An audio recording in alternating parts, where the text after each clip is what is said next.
Хайде да видим заедно какво точно се променя. Замислили ли сте се по този въпрос? Защото, честно казано, доскоро отговорът беше доста размит. Границите между това какво е козметика и какво вече е медицина бяха, меко казано, неясни. А това, разбира се, създаваше рискове и за клиентите, и за самите професионалисти.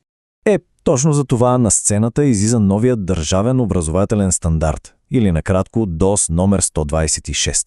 Той ще влезе в сила от 2026 година и има една основна цел – да сложи край на тази несигурност.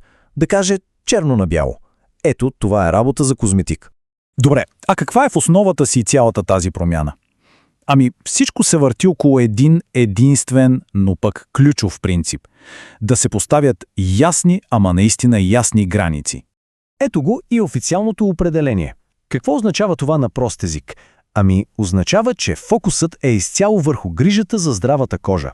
Говорим за поддържане, подобряване на външния вид, но без да се навлиза в дълбочина, без инвазивни намеси и без лечение.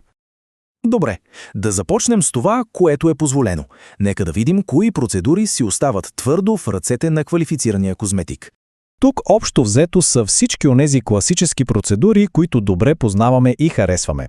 Става дума за анализ на кожата, почистване на лице, различни маски, пилинги, масажи, включително и някои неинвазивни апаратни техники, като да речем микродермабразил или LED фототерапия. Ключовото тук е, че всички те работят на повърхността на кожата и имат чисто козметична цел.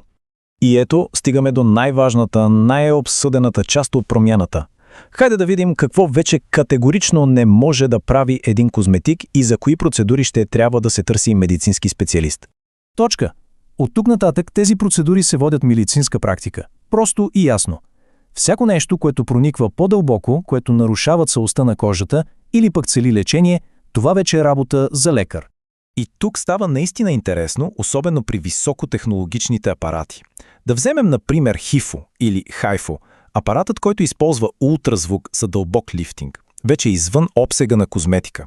Същото важи и за фракционния радиочестотен лифтинг, познат още като RF microneedling, който, както знаем, работи с иглички.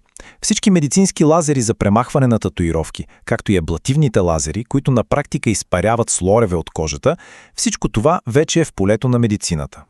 Но списъкът не спира до тук. Абсолютно всякакъв вид инжекционни процедури. Говорим за филари, мезотерапия, ботокс. Категорично не.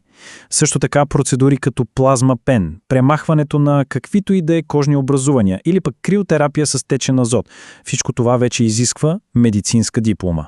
Но нека не гледаме на това само като на списък с забрани.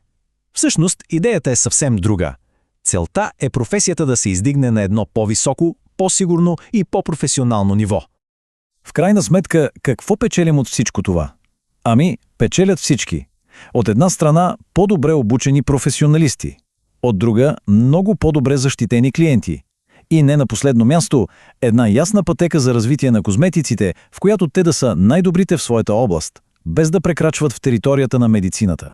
И на фона на всички тези ограничения, има и една страхотна новина за развитието на професията. Микропигментацията и микроблейдингът вече официално стават част от обучението за най-високата трета степен на квалификация.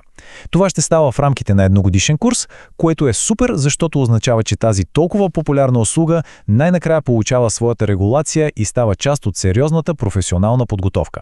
И така накрая всички тези нови правила ни изправят пред един наистина важен въпрос. Защото тази регулация не е просто някакво ограничение, а е гаранция. Гаранция за качество и за безопасност. И въпросът е, готови ли сме всички ние, и като професионалисти, и като клиенти, да приемем този по-висок стандарт в името на една по-професионална и по-отговорна индустрия на красотата?